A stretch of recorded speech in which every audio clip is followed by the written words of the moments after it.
Uy, Mare! Buti ka pala, umani na. Buti pa yung sa'yo, hindi nabutan ng bagyo. Ay, oo, Mare. Swerte nga ako eh. Naibenta ko ng mataas ang presyo. Kung sa akin, dumaba yung iba. Kaya nga, luging-lugi ako ngayon. Ay, ganun ba? Gusto mo pahiraman kita? Bala ko kasing magnegosyo eh, yung 5-6. Kaya lang, arawan nga lang. Para naman may mapuntahan yung kinita ng palay namin. Nagpapatawa ka yata, Mare. Ikaw, magpapautang. Mahihiyain ka nga maningin. Hindi naman ako. Ikaw nga yung balak kong mag-handle lahat ng mga ipapautang ko. Ako? Huwag na ako!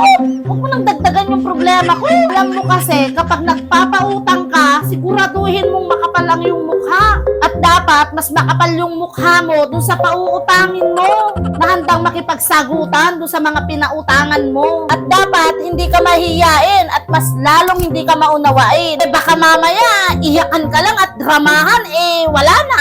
Nakalimutan mo nang naniningil ka. Mahirap ang magpautang.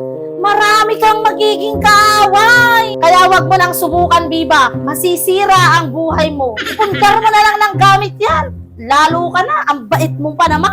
Pero yung sinasabi mo na papautangin mo ako, grab ko na yon. Ano? Ha? Diba sabi mo wag na? Lalo ka na. Mahirap ka pa namang sinili. Nagdadrama ka pa nga minsan, di ba?